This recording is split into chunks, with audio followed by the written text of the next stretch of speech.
Hello students, welcome to Atomia classes. आज के video lecture में हम लोग नया टॉपिक शुरू करेंगे, रिफ्रैक्शन ड्यू टू प्रिज्म। पिछले वीडियो लेक्चर में हम लोगों ने रिफ्रैक्शन ड्यू टू स्लैब्स देखे, है ना। अगर n पैरेलल स्लैब रखे हुए हैं तो कैसे रिफ्रैक्शन होगा इसको भी पढ़ा। तो आइए आज का वीडियो लेक्चर हम लोग शुरू करते हैं।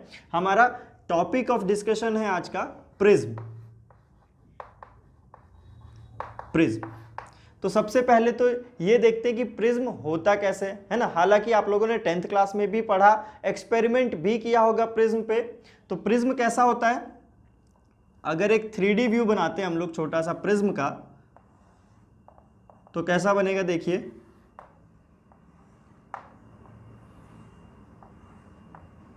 है ना, ये एक 3D व्यू है प्रिज्म का। ये हमारा सामने फ्रंट फेस है और ये साइड फेस है। इसी तरीके से इसके बैक में भी होगा और इस फेस के जस्ट पीछे ऐसा ही एक ट्रायंगुलर फेस यहाँ पे भी होगा। इसका जो बेस होता है वो कैसा होता है, रेक्टेंगुलर बेस होता है ना। ठीक, रिफ्रैक्शन की हम लोग बात कर रहे हैं कि प्रिज्म में रिफ्रैक्शन कैसे होता है। तो देखिए बेसिक मैं बताता हूं कि रिफ्रैक्शन एक्चुअली में होता कैसे है। तो ये एक फेस मैं इसका बनाता हूं जो फ्रंट फेस है, लेट से उसको नाम दे देते हैं ए, बी एंड सी, है ना। क्या होगा अगर रिफ्रैक्शन होगा तो किसी पॉइंट सोर्स से इसके ऊपर इंसिडेंट रेज आएगी। तो ये ले हमने इंसिडेंट रे, ये क्या हो जाएगा, इंसिडेंट एंगल। ठीक, जैसे ही इस इंटरफेस पे आएगी लाइट, यहां रिफ्रैक्शन हो जाएगा। रिफ्रैक्शन हो जाएगा तो लाइट बेंड हो जाएगी। किधर बेंड होगी वो डिपेंड करेगा कि ग्लास का रिफ्रैक्टिव इंडेक्स कितना है ना। तो लेट से अभी हम लोग मानते हैं कि म्यू है, तो क्या होगा, it will bend towards the normal, क्योंकि रिफ्रैक्टिव इंडेक्स बाहर क्या है हमारा, एयर है। एयर से रिफ्रैक्टिव इंडेक्स ऑफ ग्लास ज्यादा होता है तो टूवर्ड्स बेंड हो गए। लेट से कि ये वाला एंगल R1 है। जैसे ही इस इंटरफेस पे लाइट आएगी, यहाँ पे फिर से एक रिफ्रैक्शन हो जाएगा, है ना। For angle of refraction R2 एक हमें क्या मिलेगा, एंगल ऑफ इमर्जेंट, है ना। फाइनल ये हो जाएगी हमारी इमर्जेंट रे। तो कुछ इस तरीके से प्रिज्म के अंदर रिफ्रैक्शन होता है ना। तो बेसिकली ये जो प्रिज्म है ये दो तरह के होते हैं, है ना। हमें दो तरह के पढ़ने हैं, कौन कौन से, एक तो ये नॉर्मल प्रिज्म है, एक रेक्टेंगुलर प्रिज्म, है ना। रेक्टेंगुलर, सॉरी क्या बोला, राइट एंगल ट्राइंगल प्रिज्म। ठीक, कैसा होता है वो भी देख लेते हैं। तो ये पहला जो है वो क्या है, नॉर्मल प्रिज्म। दूसरा right angle prism, right angle prism, है ना। राइट एंगल प्रिज्म कैसा होता है, कुछ इस तरीके का, जिसमें one of the angle of prism हो जो होगा वो 90 डिग्री होगा। लेट से हम क्या देते हैं, इसको भी नाम दे देते हैं ए बी सी, है ना।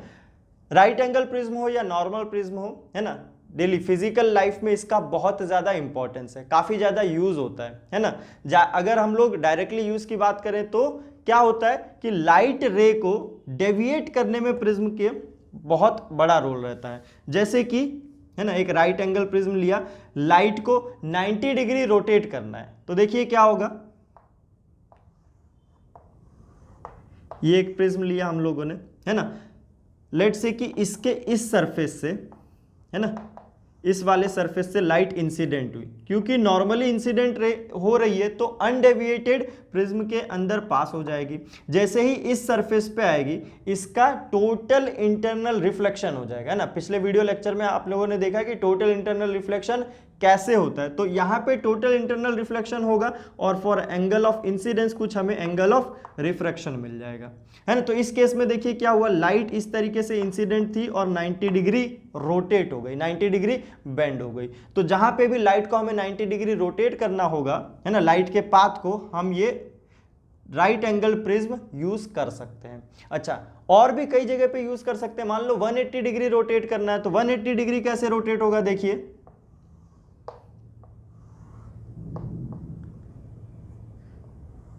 है ना, मान लिया कि ये हमारा अगेन राइट एंगल ट्रायंगल है,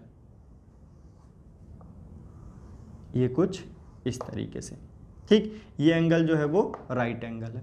ठीक, फिर से इसके ऊपर लाइट इंसिडेंट है थ्रू दिस सरफेस, तो नॉर्मली इंसिडेंट है तो पहले सरफेस पे जो रिफ्रैक्शन होगा उसमें रे अनडेविएटेड पास हो जाएगी। ठीक, जैसे ही इस सरफेस पे आएगी तो यहां हम मान लेते हैं कि टोटल इंटरनल रिफ्लेक्शन प्रिज्म को ऐसा डिजाइन किया गया है। ठीक, तो यहां पे क्या हो जाएगा, TIR हो जाएगा, तो लाइट उसी मीडियम में रिफ्लेक्ट बैक हो जाएगी। ठीक, आफ्टर रीचिंग दिस सरफेस यहां पे भी TIR हो जाएगा।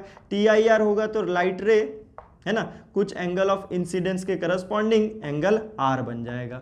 R बनेगा तो लाइट रे वापस क्या हो जाएगी, बेंड हो जाएगी। तो ये देखा आप लोगों ने, लाइट इस तरीके से जा रही थी और वापस 180 डिग्री रोटेट हो गई, या फिर उसने अपनी डायरेक्शन रिवर्स कर ली, किसके हेल्प से, थ्रू प्रिज्म, है ना। और भी कई सारे एग्जाम्पल है, जैसे बाइनोकुलर्स का एग्जाम्पल लेते हैं हम लोग, जिसमें, है ना, लाइट का डेविएशन तो नहीं होता है बट लाइट अपने ओरिजिनल पाथ से शिफ्ट हो जाती है। कैसे शिफ्ट होती है देखिए,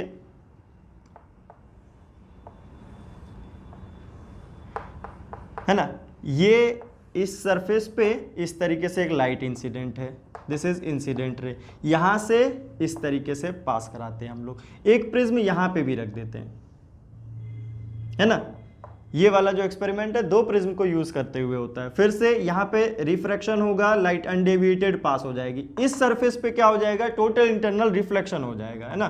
तो ये एंगल 45 डिग्री होगा तो क्या होगा, लाइट वर्टिकली इस तरीके से पास हो जाएगी। तो आपने देखा कि लाइट पहले तो इस डायरेक्शन में आई, है ना, फिर अनडेविएटेड उसी डायरेक्शन में जा रही है, बट इस बार दिख रहा है आपको क्या हो गया है, अपने ओरिजिनल पाथ से लाइट शिफ्ट हो गई है। तो कोई ऐसा एप्लीकेशन है जहां पे लाइट की डायरेक्शन, है ना, लाइट के पाथ को हमें शिफ्ट करना है, तो हम ये कॉम्बिनेशन यूज कर सकते हैं। ठीक, और भी एप्लीकेशन है प्रिज्म के, है ना। डिस्पर्शन का नाम सुना होगा आप लोगों ने, 10th क्लास में भी आया था डिस्पर्शन। क्या होता है dispersion, splitting of white light into its component colour, है ना। व्हाइट लाइट जो है अपने 7 कंपोनेंट कलर में टूट जाती है एक प्रिज्म से पास होने के बाद, है ना। क्या बोला हमने, डिस्पर्शन। डिस्पर्शन क्या होता है कि एक प्रिज्म है, इस पे लाइट इंसिडेंट है, व्हाइट लाइट इंसिडेंट है इस तरीके से, है ना। तो ये क्या होगा, अपने 7 कंपोनेंट्स में टूट जाती है लाइट, है ना। तो यानी कि बाहर जो लाइट मिलती है वो कितने कलर्स में मिलती है हम लोगों को, 7 कलर्स में मिलती है। इस डिस्पर्शन फिनोमिनन को भी हम लोग आने वाले वीडियो लेक्चर में अच्छे से पढ़ेंगे। अभी मैं सिर्फ आपको ब्रीफ थोड़ा सा बता रहा हूं डिस्पर्शन के बारे में कि ये भी क्या है, एप्लीकेशन ऑफ प्रिज्म है ना। यहाँ पे जो ये लाइट मिलेगी हमें, ये 7 कलर्स में मिलती है। तो ये भी क्या हुआ, ये भी एक एप्लीकेशन ऑफ प्रिज्म हो गया, है ना। तो हम लोग बात कर रहे हैं प्रिज्म के रिफ्रैक्शन की, थोड़ा उसको मैथमेटिकली देखते हैं कि कैसे होता है रिफ्रैक्शन।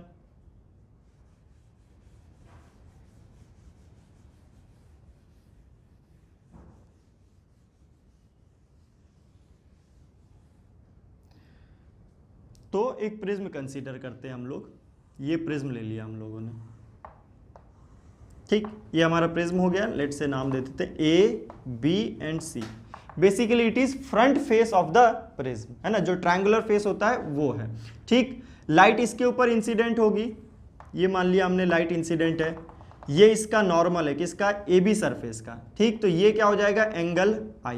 यहाँ पे रिफ्रैक्शन होगा, लाइट लेट से कि इस तरीके से चली गई, तो ये क्या हो जाएगा, एंगल ऑफ रिफ्रैक्शन R1। ठीक, अब यहाँ पे जब लाइट पहुंची है तो यहाँ पे फिर से रिफ्रैक्शन हो जाएगा R2। पॉसिबिलिटी दोनों है, क्या कि यहाँ पे रिफ्रैक्शन ना होके टोटल इंटरनल रिफ्लेक्शन हो जाए। क्यों, क्योंकि टोटल इंटरनल रिफ्लेक्शन के जो कंडीशन है वो मीट हो रही है ना। ये वाला मीडियम डेंसर है एज कंपेयर टू जिस मीडियम में लाइट एंटर करने वाली है, तो वहाँ पे TIR हो सकता है। ठीक, तो देखिए यहाँ पे भी अभी हम लोग मानते हैं कि रिफ्रैक्शन हो रहा है, रिफ्रैक्शन हो रहा है, तो एंगल R2 के करस्पॉन्डिंग हमें क्या मिल जाएगा, एंगल ऑफ इमर्जेंट। ठीक, तो ये बात आ गई।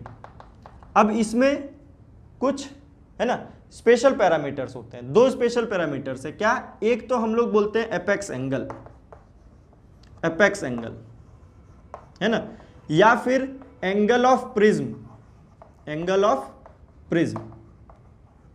इस केस में एंगल A जो है वो क्या हो जाएगा, एपेक्स एंगल हो जाएगा या एंगल ऑफ प्रिज्म हो जाएगा। ठीक, तो इस ट्रायंगल की बात करते हैं, है ना, इसको भी कुछ नाम दे देते हैं, BCD and E, in triangle A D and E, triangle A D E, A D triangle में देखिए क्या लिखेंगे हम लोग कि एंगल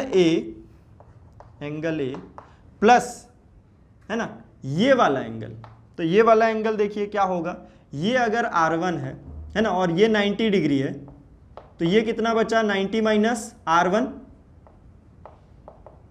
सिमिलरली ये कितना बचेगा 90 माइनस R2।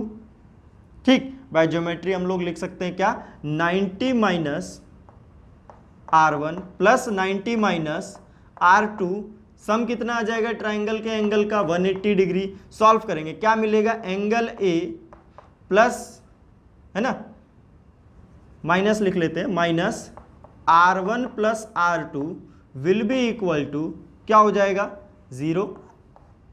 दिख रहा है आपको, तो एंगल ए क्या मिल गया हमें, angle A is equal to क्या लिखेंगे R1 प्लस R2, यानी कि एपेक्स एंगल क्या होता है, सम ऑफ टू रिफ्रैक्टिंग एंगल, है ना, ये दोनों एंगल का सम हो जाता है हमारा एपेक्स एंगल। एक और इंपॉर्टेंट चीज है ना, एपेक्स एंगल के अलावा एंगल ऑफ डेविएशन, कि लाइट जो है वो अपने ओरिजिनल पाथ से कितना डेविएट हो गई है आफ्टर पासिंग थ्रू प्रिज्म। तो ये हमारा प्रिज्म है, देखिए कितना डेविएट हो गई है, ये लाइट का ओरिजिनल पाथ था और ये लाइट का फाइनल पाथ है ना। ये एंगल जो है कौन सा, ये एंगल, ये क्या हो जाएगा एंगल ऑफ डेविएशन। ये लाइट का ओरिजिनल पाथ था और इतना डेविएट हो गई, तो ये एंगल ऑफ डेविएशन हम लोग देखते हैं कि ये कितना है, तो एंगल ऑफ डेविएशन, है ना, क्या लिखेंगे, delta will be equal to, है ना, by using sum of exterior angle property.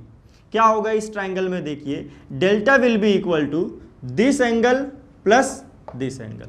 ये एंगल अब कितना होगा, तो ये देखिए ये एंगल आई है, तो ये एंगल भी आई हो जाएगा, यानी कि आई माइनस R1, कौन सा एंगल आ जाएगा, ये वाला। तो क्या लिखेंगे, delta will be equal to I minus R1 plus ये वाला एंगल, ये वाला देखिए ये E है तो ये भी E हो जाएगा पूरा, E माइनस R2 क्या हो जाएगा, ये वाला एंगल, यानी कि E माइनस R2, है ना, ये क्या आ जाएगा एक्सटीरियर एंगल, जो कि कितना लिया है हम लोगों ने, डेल्टा। तो सॉल्व करेंगे क्या मिलेगा हमें, delta is equal to I plus E minus R1 plus R2 which is equal to I plus E minus R1 plus R2। पिछला रिजल्ट क्या था हमारा, R1 plus R2 is nothing but E।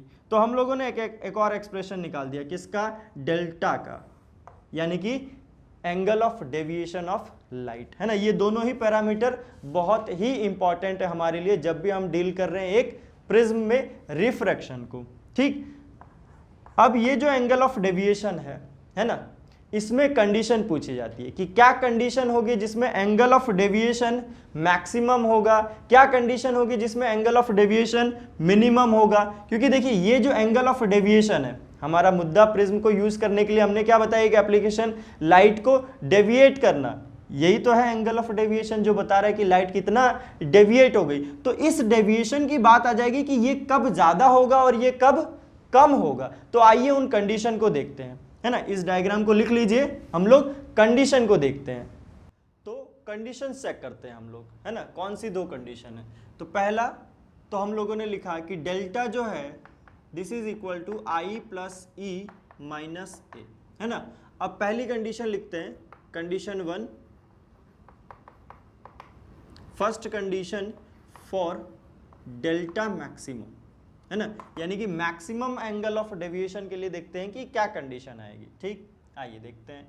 तो delta maximum की अगर हम लोग बात करेंगे तो क्या होना चाहिए, देखिए I प्लस ई की वैल्यू ज्यादा होनी चाहिए और A की वैल्यू कम होनी चाहिए। बट A तो फिक्स है किसी ट्रायंगुलर प्रिज्म के लिए, है ना, उसका एपेक्स एंगल तो फिक्स है, तो वेरी क्या हो सकता है, I और E हो सकता है। अब हमें डेल्टा मैक्सिमम चाहिए तो I और E की वैल्यू मैक्सिमम होनी चाहिए, है कि नहीं। तो I और E की वैल्यू, E तो पूरा पूरा डिपेंडेंट है किस पे, I पे, जितना ज्यादा आपका I होगा उतना ही E भी होगा। ठीक, तो I की मैक्सिमम वैल्यू कितनी हो सकती है, देखिए ये आपका ट्रायंगुलर प्रिज्म है, लाइट कैसे आई थी, ऐसे आई थी, ये एंगल आई था, है ना। तो ये आई की मैक्सिमम वैल्यू क्या हो सकती है, ग्रेजिंग इंसिडेंस हो जाए, यानी कि लाइट इस तरीके से इंसिडेंट हो जाए, है कि नहीं। तो इसके लिए देखिए एंगल ऑफ इंसिडेंस कितना हो गया 90 डिग्री, यानी कि for delta max I should be equal to, for delta max I should be equal to 90 degree, तभी डेल्टा मैक्सिमम निकलेगा। ठीक, तो कितना डेल्टा हो मैक्सिमम हो जाएगा, delta max will be equal to I plus, sorry I की value कितनी हो गई अब 90, तो 90 degree plus E minus A, है ना। अच्छा, ई एपेक्स एंगल तो नोन है, ई हम लोग फाइंड कर सकते हैं क्या, डायग्राम में देख लीजिए, है ना। क्या लिखेंगे यहाँ से देखिए, n1 साइन आई, n1 यानी बाहर का मीडियम एयर, अंदर का मीडियम म्यू, फिर इधर एयर, तो क्या लिखेंगे n1 sine I, n1 sine I is equal to n2 sine R. n1 कितना है 1, साइन आई कितना हो गया 90 degree, sine 90 degree is again 1, n2 कितना है mu sine R, sine R, यहाँ पे क्या हो जाएगा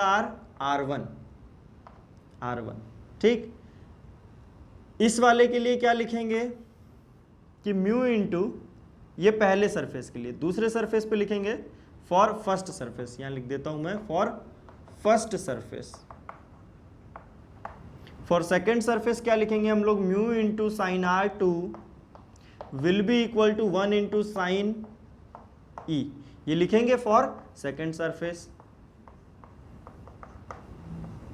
तो यहां से देखिए रिलेट करके हम लोग क्या निकाल सकते हैं, ई निकाल सकते हैं। कैसे निकालेंगे, एक रिलेशन हमें पता है, a is equal to r1 plus r2, है ना। तो r2 की जगह क्या पुट कर देंगे हम लोग, r1 पुट कर देंगे। तो देखिए यहाँ क्या आ जाएगा, mu into sine a minus r1 is equal to sine E, है कि नहीं, साइन ई। ठीक, अब ये r1 यहाँ से निकल जाएगा, म्यू तो हमें पता है, साइन आई कितना हो गया 90 डिग्री, r1 की वैल्यू यहाँ पुट कर देंगे तो क्या पता चल जाएगा, ई पता चल जाएगा, that will be equal to sine inverse of mu sine A minus r1, ये आपकी वैल्यू हो जाएगी किसकी, इमरजेंट एंगल की। तो ये इमरजेंट एंगल की वैल्यू हम लोग यहाँ पुट कर देंगे, हमें क्या पता चल जाएगा कि डेल्टा मैक्सिमम कितना है, यानी कि मैक्सिमम एंगल ऑफ डेविएशन कितना है। तो वो हम लोगों ने देखा किस पे आ रहा है, angle of incidence equal to 90 degree पे आ रहा है, यानी कि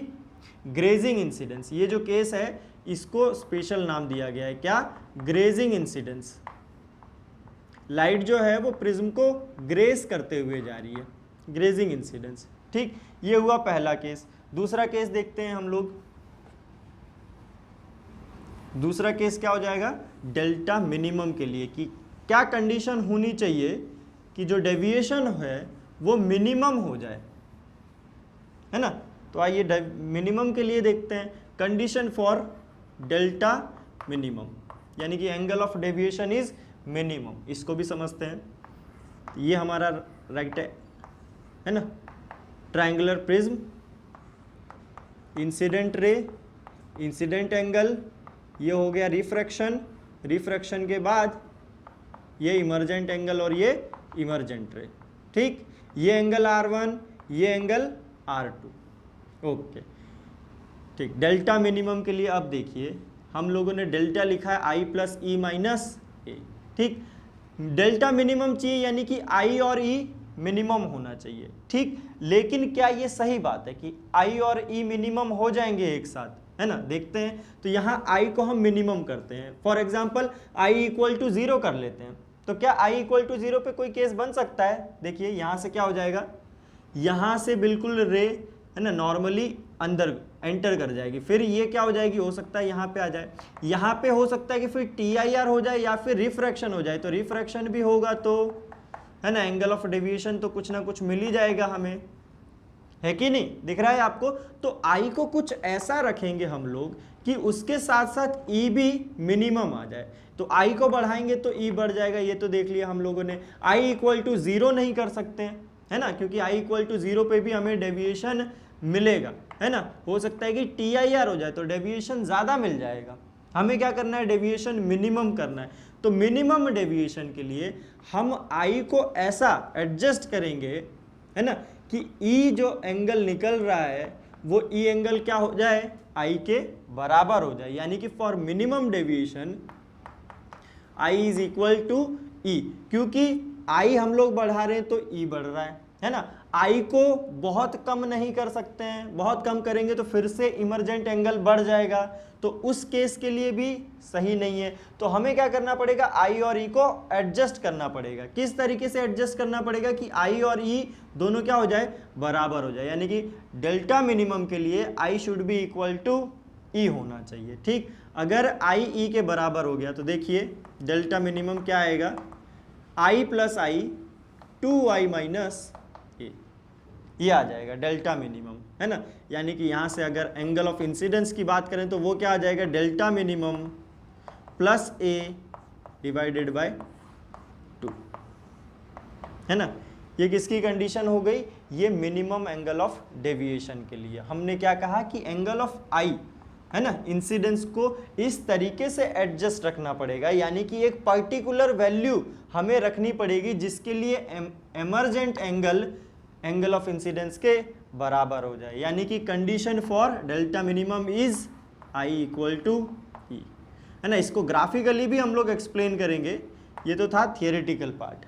ठीक, तो समझ में आया आपको। आइए इसी पे बेस्ड कुछ प्रॉब्लम करते हैं हम लोग।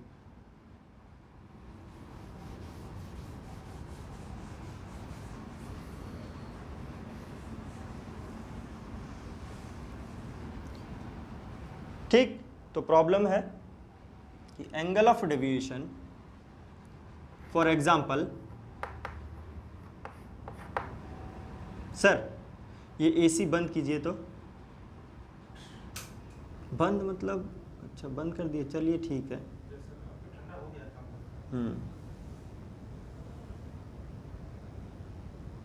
We have given with a prism, है ना, ये एक प्रिज्म है जिसका एपेक्स एंगल दिया गया है 75 डिग्री। ठीक, इसका रिफ्रैक्टिव इंडेक्स हमें पता है म्यू इज इक्वल्स टू √2, है ना। इसके लिए अब दो कंडीशन पूछी गई है कि find angle of incidence such that, है ना, क्या पूछा गया, angle of incidence such that, पहला पार्ट है angle of deviation is maximum, है ना, डेल्टा मैक्स के लिए क्या कंडीशन होगी। दूसरा है कि angle of deviation is minimum, है ना, क्या फाइंड करना है, find angle of incidence, short में लिख देता हूं मैं, फाइंड एंगल आई, है ना। इस तरीके से फाइंड करना है कि डेल्टा उसके लिए मैक्सिमम हो जाए और दूसरा डेल्टा उसके लिए मिनिमम हो जाए। तो आइए कंसीडर करते हैं इसको भी। ये आई, है ना, ये रिफ्रैक्टेड रे, देन अगेन ये फाइनल इमर्जेंट रे। तो डेल्टा मैक्सिमम के लिए देखा हम लोगों ने क्या कि डेल्टा मैक्सिमम, पहले पार्ट की बात कर रहे हैं हम लोग, delta maximum is nothing but I plus E minus A, है ना, जिसमें आई की वैल्यू कितनी थी 90 डिग्री, यानी कि 90 प्लस ई माइनस ए हो जाएगा। ठीक, अब हमें क्या फाइंड करना है, ई फाइंड करना है। ए की वैल्यू तो दी हुई है हमें, कितना 75 डिग्री। चलिए ठीक, अब स्नेल्स लॉ यूज करते हैं। ये लेट से हम लोग क्या देते हैं, फर्स्ट सरफेस है और ये हमारा सेकंड सरफेस है। तो फर्स्ट सरफेस के लिए यूज करते हैं n1 साइन आई, बाहर वाला मीडियम कुछ नहीं दिया है, क्या है, एयर। तो n1 साइन आई यानी कि 1 इंटू साइन आई, साइन आई की वैल्यू कितनी है 90 डिग्री, डेल्टा मैक्स के लिए लिख रहे हैं हम लोग, which is equal to n2 mu √2 into sine r1, है ना। तो देखिए साइन r1 की वैल्यू कितनी आ जाएगी, r1 sine r1 will be equal to 1 by mu यानी कि 1 by √2। This implies r1 is equal to कितना 30 डिग्री, है ना। साइन r जब 1 बाय √2 सॉरी 45 डिग्री,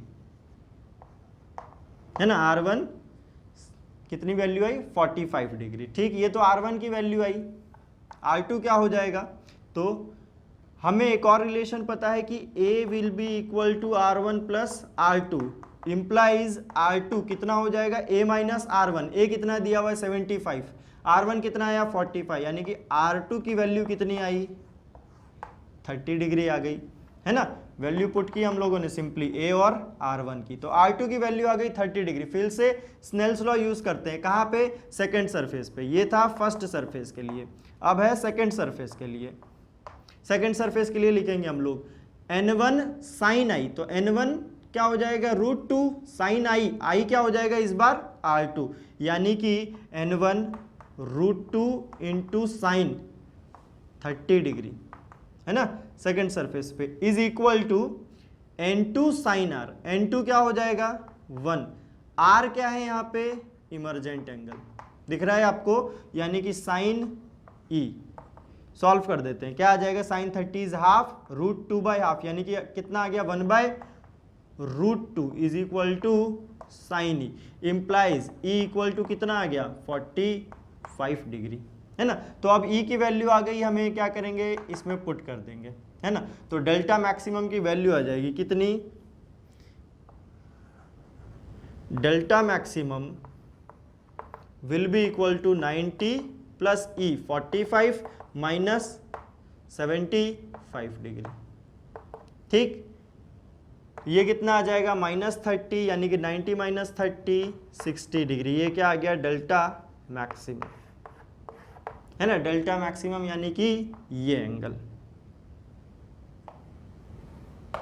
ये इंसिडेंट रे, ये इमर्जेंट रे, ये एंगल जो है वो आया है हमारा 60 डिग्री, डेल्टा मैक्सिमम, किस केस के लिए, जब एंगल ऑफ इंसिडेंस 90 डिग्री है। दूसरा केस हम लोग सॉल्व करते हैं डेल्टा मिनिमम के लिए, कि डेल्टा मिनिमम कब आएगा, चलिए डेल्टा मिनिमम के लिए देखते हैं,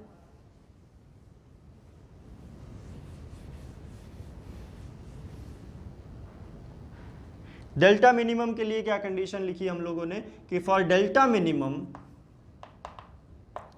minimum I is equal to E, है ना, और डेल्टा मिनिमम की वैल्यू कितनी आ गई थी 2i माइनस ए आई थी वैल्यू, है ना, 2i माइनस ए। अच्छा डायग्राम से जरा देखते हैं, लेट से कि ये है और ये है ना, ठीक, तो देखिए इस इक्वेशन में क्या फाइंड करना पड़ेगा, हमें आई फाइंड करना पड़ेगा, क्योंकि एपेक्स एंगल तो दिया हुआ है कितना 75 डिग्री, ठीक, तो आई फाइंड करते हैं, क्या लिखेंगे n1 sine I is equal to n2 sine R, n1 क्या हो जाएगा ये वाला मीडियम जो कि एयर दिया हुआ है, n2 म्यू दिया हुआ है हमें √2, है ना, ये भी कौन सा मीडियम हो जाएगा इमरजेंट रे का एयर हो जाएगा, तो n1 की value 1 into sine I will be equal to n2 जो कि दिया हुआ है √2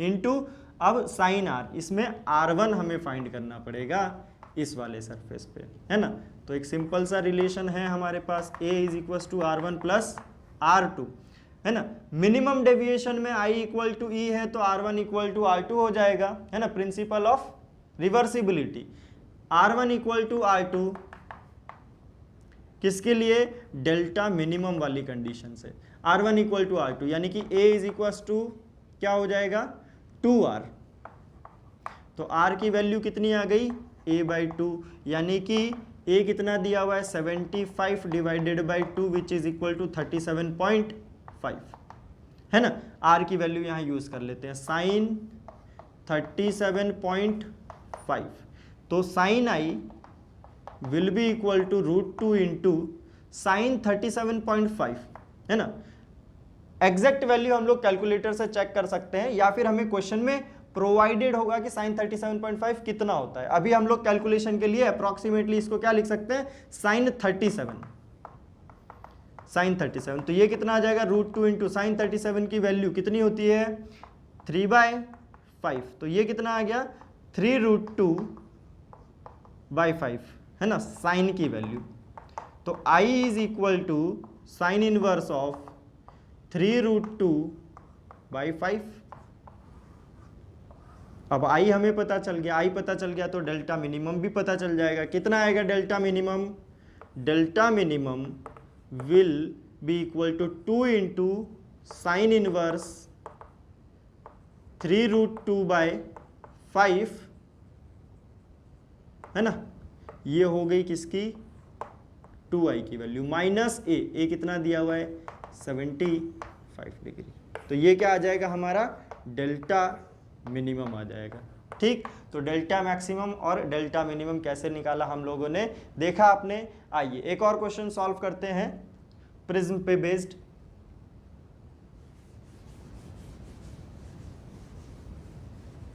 सिंपल सिंपल क्वेश्चंस हैं जो कॉन्सेप्ट को क्लियर करेंगे।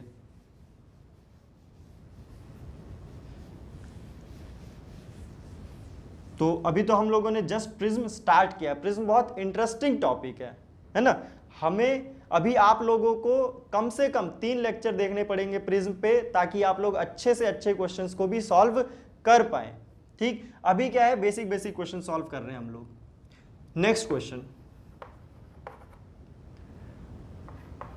क्वेश्चन है कि find refractive index of a prism, है ना, refractive index of prism for which delta minimum is 60 degree, है ना। गिवन दैट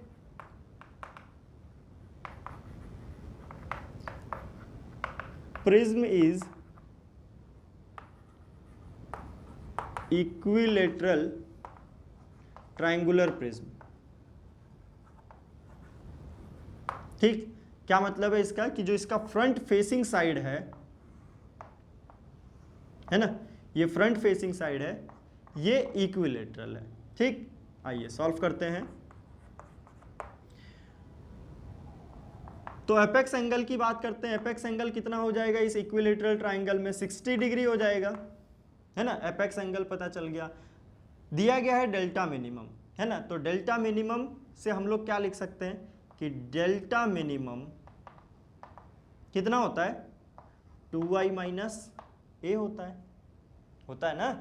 ठीक, तो delta minimum is 2y minus a, यानी कि यहां से अगर मैं i निकालूं, है ना, तो i कितना हो जाएगा, delta minimum plus a divided by 2। ये क्या निकला, ये i निकला। ठीक, स्नेल्स लॉ यूज करते हैं अब, है ना, स्नेल्स लॉ यूज करते हैं। तो स्नेल्स लॉ से क्या लिखेंगे, ये i, ये r1, ये r2 और ये e। लिखेंगे कि n1 sin i is equal to n2 sin r। n1 sin i की वैल्यू देखिए, n1 कितना है 1, sin i की जगह पे अब हम लोग क्या लिख सकते हैं, delta minimum plus a by 2, delta minimum plus a by 2 is equal to n2 क्या हो जाएगा, refractive index of prism into sine r की वैल्यू हम लोग क्या लिख सकते हैं, डेल्टा मिनिमम का केस है, यानी कि a is equal to 2r, यानी कि r equal to a by 2 put किया जा सकता है। क्या पुट कर देंगे, a बाय 2। ठीक, क्या आएगा देखिए, यानी कि म्यू हम लोग क्या लिख सकते हैं कि mu is equal to sine of delta minimum plus a by 2 divided by sine a by 2 लिख सकते हैं। ओके, तो म्यू इज इक्वल्स टू, देखिए अब हमारे पास डेल्टा मिनिमम है, प्रिज्म एंगल बोला है इन्होंने इक्विलेटरल है, तो एंगल ए कितना हो जाएगा 60 डिग्री, यानी कि सारी क्वांटिटीज अब हमें मालूम है, तो हम लोग म्यू की वैल्यू फाइंड कर सकते हैं। ठीक, वैल्यू पुट कर देते हैं कि sine delta minimum plus a, यानी कि डेल्टा मिनिमम कितना दिया हुआ है 60 plus 60 divided by 2 upon sine 60 by 2, है ना। कितना हो जाएगा ये, तो 60 प्लस 60 120 बाई 2, यानी कि साइन 60 की value √3 by 2 whole divided by, है ना, क्या आ जाएगा साइन 60 बाई 2, यानी कि 30, साइन 30 इज हाफ, 2 से 2 खत्म, क्या बच गया √3, यानी कि रिफ्रैक्टिव इंडेक्स पता चल गया हमें। कितना रिफ्रैक्टिव इंडेक्स है इसका, म्यू इज इक्वल्स टू √3। ये जो प्रिज्म दिया हुआ है इसका रिफ्रैक्टिव इंडेक्स कितना होगा, √3 होगा। अच्छा, इसी बीच में देखो हम लोगों ने एक इंपॉर्टेंट फॉर्मूला भी लिखा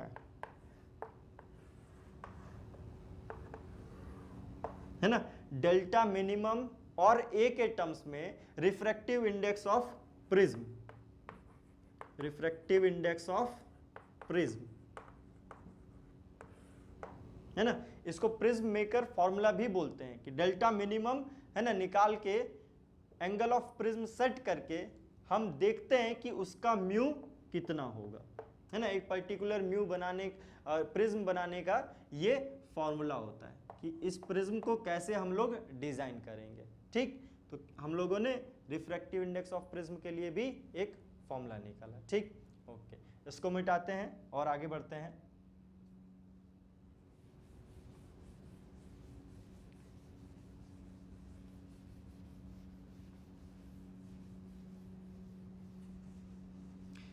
है ना। तो अगर हम लोग प्रिज्म पढ़ रहे हैं तो जायज सी बात है कि एंगल ऑफ डेविएशन जो है वो चर्चे वाला टॉपिक रहेगा, क्योंकि प्रिज्म का मेन काम ही क्या है, लाइट को अपने ओरिजिनल पाथ से डेविएट करना।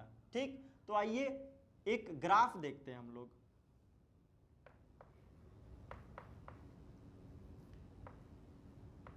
Graph of delta versus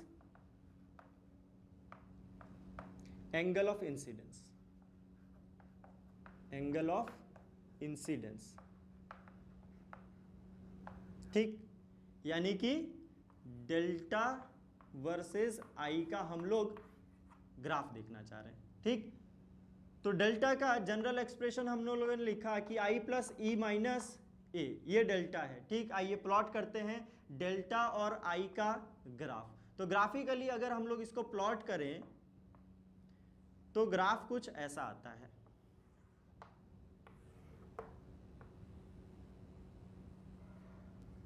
graph कुछ ऐसा आता है, डेल्टा वर्सेस आई, है ना। ये डेल्टा जो है हमें पता है कि मिनिमम कहां होता है, आई इक्वल टू ई पे डेल्टा मिनिमम हो जाता है ना। ये इधर लेट से एंगल ऑफ इंसिडेंस आई है, तो इधर उसके करस्पॉन्डिंग हमें क्या मिल जाएगा, इमर्जेंट एंगल, है ना। या फिर emergent angle, principal of reversibility से कि एंगल ऑफ इमर्जेंट, इस साइड से लाइट अगर गई है तो हमें क्या पता चल जाएगा, एंगल ऑफ इंसिडेंस जो दूसरी तरफ सबटेंड होगा।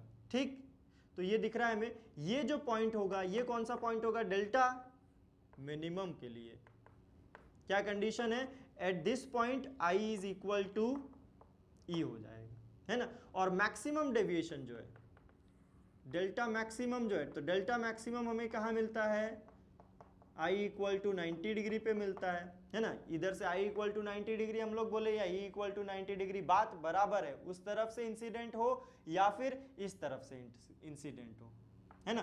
तो ये अगर आई इक्वल टू 90 डिग्री है ना, एंगल ऑफ इंसिडेंस, सॉरी इधर तो एंगल ऑफ इंसिडेंस कम हो रहा है ना, कम हो रहा है, इधर जाएंगे तो बढ़ रहा है, तो बढ़ते बढ़ते एंगल ऑफ इंसिडेंस कितना कर दिया, 90 डिग्री। तो वहां पे जो मिला वो क्या हो जाएगा, डेल्टा मैक्सिमम हो जाएगा, है ना। तो ये ग्राफ आया। अच्छा, आप कहेंगे कि सर ये ग्राफ जो आया है वो तो आप लोगों ने डायरेक्टली लिख दिया है, ये ग्राफ आया कैसे, तो एक्चुअली में, है ना, इस ग्राफ का प्लॉटिंग जो फंक्शन बनता है वो हमारे सिलेबस में नहीं है ना। फंक्शन कैसा बनता है ये आप चाहें तो मैं दिखा सकता हूं कि डेल्टा इज इक्वल टू हमने लिखा आई प्लस ई माइनस ए, आई तो हमें है, ये तो फंक्शन है, हमें ई को एलिमिनेट करना है यहाँ पे, है ना। तो ई को एलिमिनेट करते हैं, देखिए क्या लिखेंगे, ये हमारा प्रिज्म है। ठीक, ये एंगल ऑफ इंसिडेंस के लिए, ये angle of emergent, this is R2, this is R1 and this is I। यहां पे सेकंड सरफेस पे पहले लिखता हूं मैं, है ना, सेकंड सरफेस पे।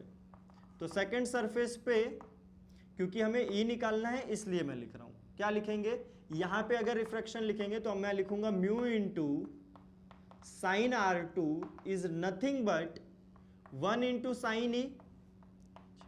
R2 को मैं क्या लिख सकता हूं, हमें पता है A is equal to R1 plus R2, तो R2 को मैं लिख सकता हूं mu into sine A minus R1 which is equal to sine E।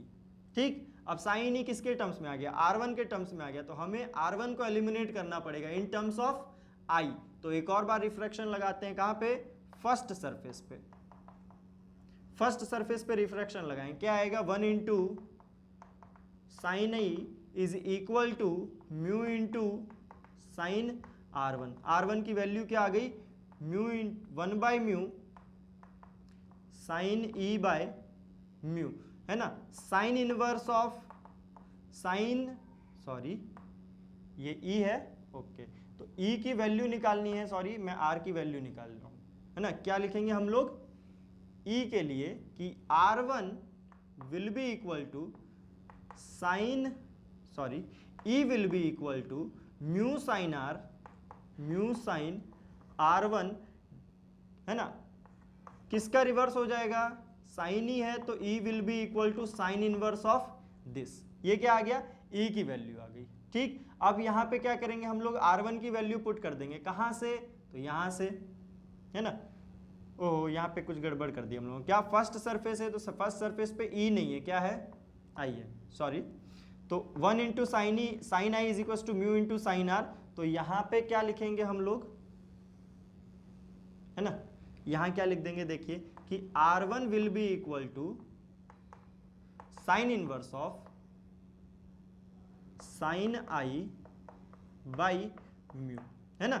R1 क्यों निकाला, ताकि हम लोग इसमें पुट करेंगे, R1 की वैल्यू पुट करेंगे तो क्या मिल जाएगा, E का फंक्शन मिल जाएगा कि sine E will be equal to mu sine of A minus R1 की जगह पे ये वैल्यू पुट कर देंगे यहां।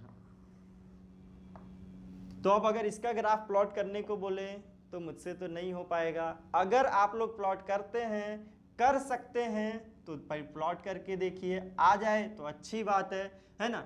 मैं रिजल्ट बता रहा हूं क्या, कि जो ग्राफ आएगा वो कुछ ऐसा दिखाई देगा, है ना। तो ग्राफ आप लोग देख पा रहे कि ग्राफ अनसिमेट्रिक है, इस तरफ कम है और इस तरफ ज्यादा है। ये बहुत इंपॉर्टेंट चीज है ना, कि ग्राफ अनसिमेट्रिक है। ये पैराबोला नहीं है ग्राफ, इसको भूल के पैराबोला मत समझ लीजिएगा, ठीक। तो आई के लिए कुछ उसके करस्पॉन्डिंग हमें ई मिल गया, ठीक। आइए इसी पे बेस्ड हम लोग एक क्वेश्चन करते हैं। बहुत ही आसान क्वेश्चन है, बट आईआईटी में आया हुआ क्वेश्चन है।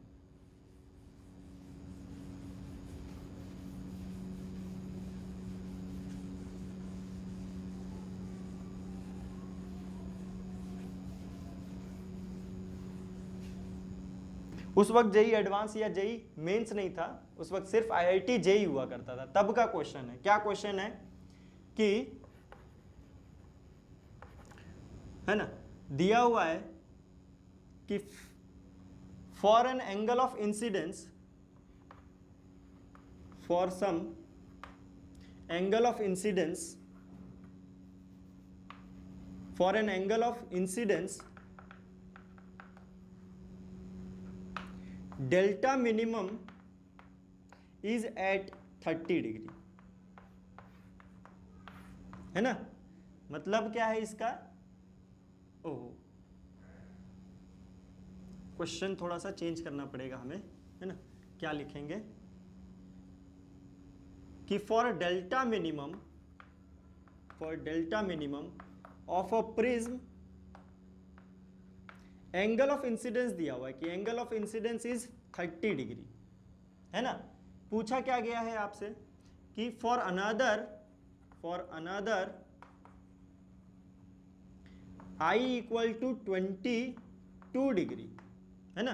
For another I equal to 22 degree find angle, कि angle I equal to 30 degree पे डेल्टा मिनिमम मिल रहा है हमें किसी एक प्रिज्म के लिए। तो आपसे पूछा गया है कि I इक्वल टू 22 डिग्री पे एंगल E कितना होगा, ठीक।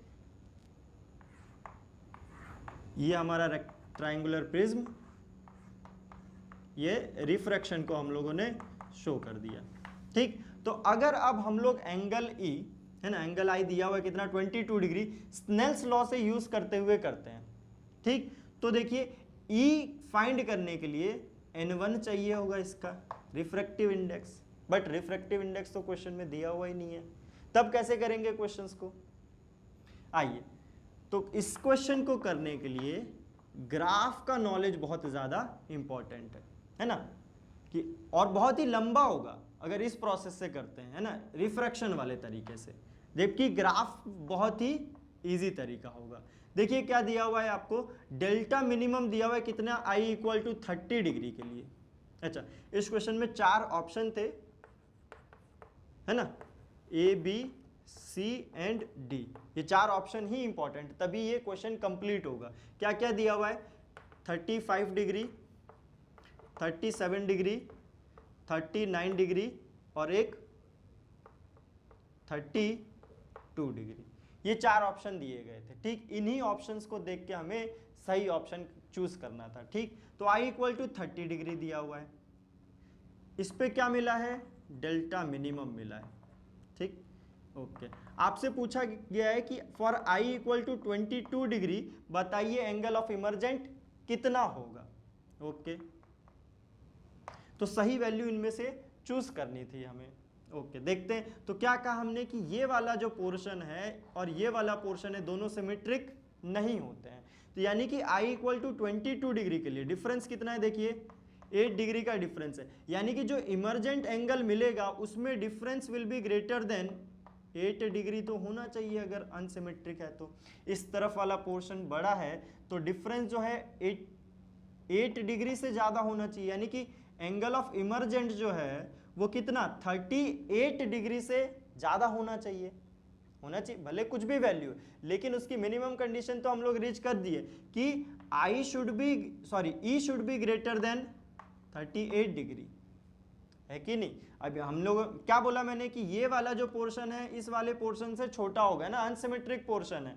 तो इस ग्राफ को एनालाइज करते हुए हम लोग इन ऑप्शन में से आसानी से चूज कर सकते हैं कि कौन सा एंगल होगा। देखिए ये 35 कम है, कौन सा एंगल बड़ा है, एक ही ऑप्शन है 39 डिग्री। तो ये IIT में क्वेश्चन पूछा गया था। तब क्या था, तब इस ग्राफ को इतने अच्छे से पढ़ाया नहीं जाता था, एनालाइज नहीं किया जाता था।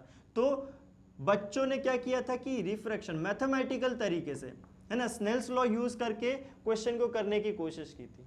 कैसे हो पाएगा, नहीं हो पाएगा, रिफ्रैक्टिव इंडेक्स ही नहीं दिया गया है। एक्चुअल में क्वेश्चन कैसे हो पाएगा, ग्राफिकल मेथड। ठीक, तो आई होप कि आपको पूरा प्रोसेस समझ में आया हो, है ना।